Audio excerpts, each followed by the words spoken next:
Hello, and thank you for tuning in to Far Above Rubies today. I'm so very glad that each of you are here. Today, as we continue our walk through this second series on the book of Romans, we're looking at Romans chapter 5 and verse 12. Just a single verse today. We're talking about the thought, sin entered the world. Sin entered the world. We're going to read that verse together right now, and it says this: When Adam sinned, sin entered into the world.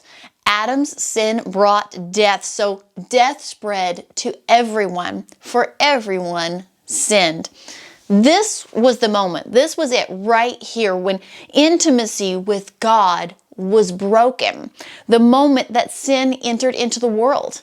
There is now distance, longing, aching between us and God. What once was very easy, Adam and Eve walking with God in the cool of the day in the Garden of Eden was now hard.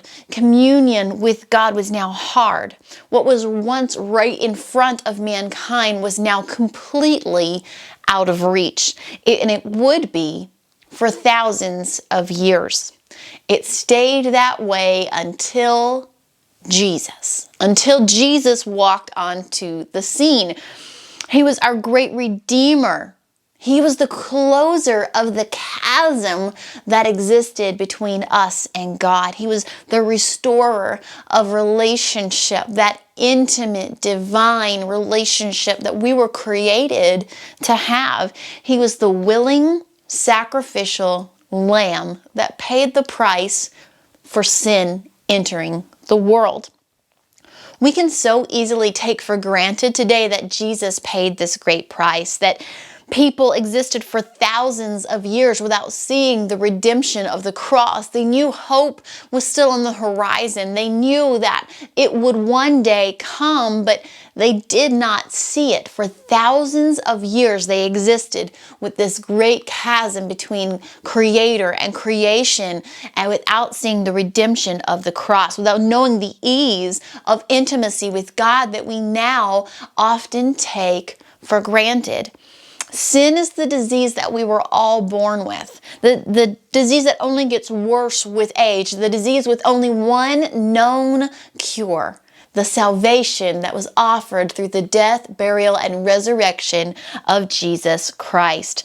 No one can escape sin. I'm going to say that again. No one can escape sin unless and until they wholeheartedly turn over the sin in their life to Jesus Christ. Until they wholeheartedly turn their whole being over to Jesus Christ. Turn their whole carnal nature over to Jesus Christ. That is the moment that we are cured from the sin disease we were born with. Do we stop sinning? Do we live a perfect and completely blameless life for the rest of our life? No, and we're going to talk more about that in the next few days. But until we hand sin over, until we say, this cost is too great for me to pay, Lord, until we give that cost, take the bill of our life and hand it over to Jesus, who was willing to pay the very steep cost of sin, that is when we are able to close that chasm. That is when what was once hard now becomes easy again. That is when the distance is closed. That is when the longing and the aching is fulfilled within us with Jesus Christ.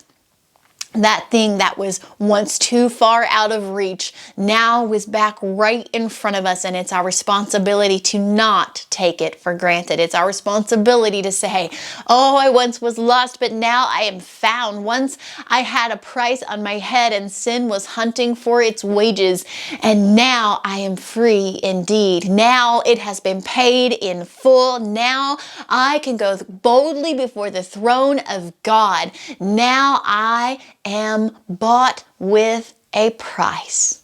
Now my value has skyrocketed through the blood of Jesus Christ. What a beautiful thing. We're going to talk more about sin and its consequences and the redemption of Jesus Christ in the days ahead.